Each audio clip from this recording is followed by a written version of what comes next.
সাতখানিয়া মানুষ এখন খুব অসহায়।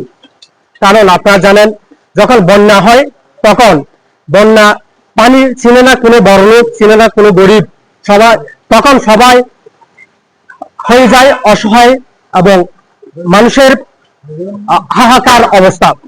তবে আমরা বিগত সময় দেখছিলাম বাংলাদেশের যে কোনো জেলাতে যখন মানুষ বিপদে পড়ে তখন সাতকানিয়ার মানুষ তথা চট্টগ্রাম মানুষ ওই বিপদগ্রস্ত মানুষের পাশে গিয়ে দাঁড়ায়। কিন্তু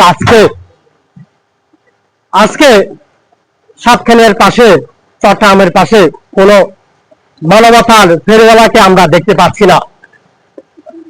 এই ভিডিওর মাধ্যমে দেশবাসীর কাছে একটি বার্তা দিতে চাই, সাতক্ষীরার মানুষের পাশে এসে দাঁড়ান।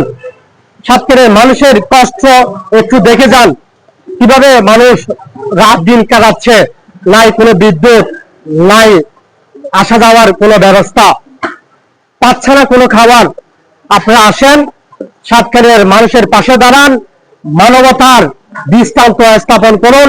এই আশা করি চট্টগ্রামের সাতক্ষীরা থেকে আপনাদের প্রতি, সারা বাংলাদেশের মানুষের প্রতি আমাদের এখন একটাই দাবি, সাতক্ষীরার মানুষের পাশে এসে দাঁড়ান, মানুষকে বাঁচান।